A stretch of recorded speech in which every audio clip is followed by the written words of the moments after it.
மக்கள் தாமே ஆரறி உயிரே. தொல்காப்பியம். அன்பர்களே, அறிவுநிலை என்ற தலைப்பில் சுட்டறிவு, அதாவது மனிதனின் 7ஆம் அறிவின் முந்தைய பதிவின் தொடர்ச்சி, 8ஆம் அறிவு, அதாவது சுகாதீத அறிவு, அதை பற்றி சற்று சிந்திப்போம். சித்தர்கள், ஞானிகள் மனிதனிடம் பகுத்தறியும் 6ஆம் அறிவை தாண்டி மேலும் 2 அறிவு நிலைகள் இருப்பதாக சுட்டிக்காட்டியதை ஏற்கனவே பார்த்தோம். இன்பம் இன்பம் இன்பம், இன்பத்துக்கோர் எல்லை காணில், துன்பம் துன்பம் துன்பம். மகாகவி பாரதியார். பகுத்தறிவின் முதிர்ச்சியே விஞ்ஞான அறிவு ஆகும். விஞ்ஞான அறிவினால் அளவற்ற உலக போக இன்பங்களை அனுபவிக்கிறான். இன்பத்தின் முடிவில் துன்பமே காண்கிறான். தன்னை அறிய தனியறிவாய் நின்றருளும் நின்னை அறிந்து என் அறிவை நீங்கி நிற்க வேண்டாவோ. மகாகவி பாரதியார்.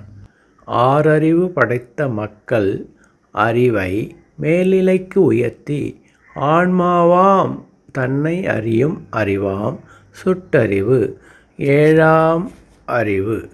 இப்படி தன்னை அறியும் முயற்சியின் பாதையில் 7ஆம் அறிவை கடந்து உள்ளத்தமைதி பெற தன்னை அறிந்த தவசாதனையிலே அனுபவமாக உணர்ந்த அறிவு சுகாதீத அறிவு. அதாவது பேரறிவாம் பிரம்மமான பூரணத்துவம் பெறுகிறான். இந்த பூரணத்துவ நிலையே சுகாதீத அறிவாம் 8ஆம் அறிவு, அதாவது எல்லையற்ற அகண்ட பெருவெளி. இதுவரை தாங்கள் செவிமடுத்து கேட்ட உரையை அறிவு பயிற்சியாக்க விரும்பி சர்க்குரு பேரானந்த வல்லவராஜ ராஜயோகி அவர்கள் ஞான உபதேசம் அளிக்கிறார். இதை கேட்டு தன்னை ஆன்மா என உணர்ந்து ஆன்மாவாகிய நான் அதுவே, அதாவது அகண்ட பெருவெளியே என்ற உணர்வை பெறுங்கள். 6ஆம் அறிவெனும் பகுத்தறிவோ நன்மை தீமைகளை ஆராய்ந்து எதை செய்ய வேண்டும், எதை செய்ய வேண்டாம், எப்படி வாழ வேண்டும், எப்படி வாழக்கூடாது என்பதை தீர்மானிப்பதிலும் அதிலேயே ஆராய்ச்சி, இன்னும் கண்டுபிடிப்புகள், இதுவெல்லாம் விஞ்ஞான அறிவாகவும் பரிணமித்து அதோடு அடங்கிவிடுகிறது. 7ஆம் அறிவு என்பது தன்னிலை உணர்வு எனும் சுட்டறிவு.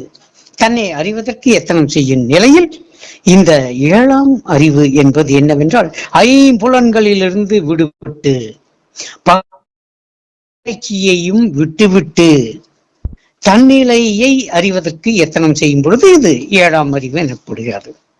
இந்நிலையில் குண்டலினி விழிப்புற்றால் அந்த குண்டலி சக்தி எனும் உணர்வே அது ஆன்மா உணர்வு ஆகிய தன்னிலை உணர்வு. இந்த தன்னிலை உணர்வை அறிவதற்கு 7ஆம் அறிவு எனும் சுட்டறிவு தேவைப்படுகிறது. ஆம், இதுதான் ஆதாரம், இதுதான் குண்டலினி, இந்த உணர்வு மேலே வருகிறது என்று அந்த உணர்வை அது உன்னிப்பாக கவனித்து கொண்டு வருவது சுட்டறிவு. ஆனால் இந்த உணர்வு என்பது ஆன்மாவின் நிலை. அதனால் தான் கூறினார்கள், அந்தமான பொந்திலாரில் மேவி நின்ற நாதனை அந்தமான செய்யும் அவில் அறிந்துணர்ந்து கொள்ளுமே என்று சிவவாக்கியர். இந்த 6 ஆதாரங்களில் மேவி நின்று வெளிப்பட்டு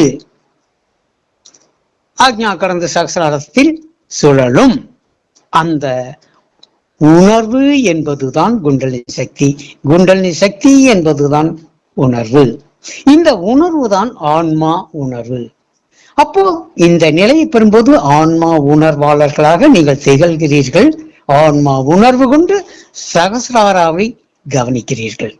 அந்நிலையில் துரியம் துரியாதீதம் என்ற அதீத நிலைகள் எல்லாம் சித்திக்க இதில் ஆன்மா தன்னிலை உணர்வோடு ஆக்ஞாவிற்குள் உள்நிலை உள்முக பயணம் மேற்கொள்ளும் பொழுதுதான் அது தன்னிலை உணர்வு என்று இந்த சுட்டறிவும் கெட்ட சுகாதீத அறிவும் பெறாத இந்த நிலையில் இது ஆன்மா உணர்வு என்று விളിக்கப்படுகிறது. அப்படியானால் ஆன்மா உணர்வோடு வெளிப்படுகிறது. இந்த குண்டலினி சக்தியாய் இது முற்றுப்புள்ளி வைக்கப்படுகிறது. ஆனால் விசாரணையில், இந்த சத் விசாரணையில் ஈடுபடும் பொழுது அதே சமயத்தில் அந்த சத் விசாரணையினூடே இந்த சமாதியில் நிலைத்தவாறே ஆகாயம் வெளி அது கடந்து உள்நோக்கு பார்வையால் பார்க்க பார்க்க அங்கே தோன்றும் இருள், அதுதான் சூனிய வெளி. சூனிய வெளி செம்மையான பரவெளி, பரவெளி கடந்த பொன்னிறமான வெட்ட வெளி, இது வரை திளைத்து நிற்கும் பொழுது இந்த அறிவுதான் சுகாதீத அறிவு. அதன் பிறகு இந்த அறிவு வெட்டவெளி வரை வியாபித்து நின்று அறிகிறது எனும் பொழுது அது பேரறிவு நிலை பெறுகிறது. அதுவே தான் பிரம்மம், ஆன்மாவாகிய தான் பிரம்மம் என்ற உணர்வு நிலையில் அது மறைந்து போக எஞ்சி நிற்பது பிரம்மஸ்வரூபமான தானே எல்லையற்று எங்கும் விரிந்து பரந்த நிலை பெற முடிகிறது. இத்தகைய விளக்கம் ஞானானுபூதி வேத போதத்தில் கூட கொடுக்கப்படவில்லை. ஆனால் வெளியை அறிந்தது அறிவா, அறிவை அறிந்தது வெளியா என்பதோடு நம் குருநாதர்கள் முடித்து விடுகிறார்கள். அதன் பிறகு இவன் ஆராயட்டும், ஆராய்ந்து தெளி. ஆனால் அந்த ஆராய்ச்சிக்கு கூட உங்களுக்கு இடம் கொடுக்காமல் தெல்லென தெளிவாக்கி இருப்பதுதான் இந்த பதிவு. வெளியை அறிந்தது அறிவு எனும் பொழுது எந்த அறிவு என்ற கேள்வி வந்தால் ஐம்புலன் அறிவல்ல, ஆறாம் அறிவு பகுத்தறிவாலும் இதை அறிய முடியாது. ஆகவேதான் விஞ்ஞானிகள் கூட இந்த நிலையிலேயே நின்று விடுகிறார்கள். விஞ்ஞானி மட்டுமே, அதிலும் இந்த யோக ஞானத்தில் முழுமை பெற்றவர் மட்டுமே இந்த வெளிகளை அறிந்து கடந்து நிற்கும் அறிவை அறிந்து அந்த அறிவுதான் பேரறிவு, எட்டாம் அறிவு எனும் நிலை உணர்ந்து இந்த எட்டாம் அறிவு பேரறிவு என்பது யாருக்கு தெரிகிறது? அது எனக்கு. நான் தான் ஆன்மாவாகிய எல்லையற்று எங்கும் நிறைந்த பிரம்மம் எனும் அனுபூதி வாய்க்க அப்பொழுதே இவை அனைத்தும் மறைந்து போக தானான தன்மயத்தால் திகழ அற்புதம் அங்கே நிகழ்கிறது. என் அன்பு நிறைய அருளாசி, நன்றி செய்ய நலமே பெறுக.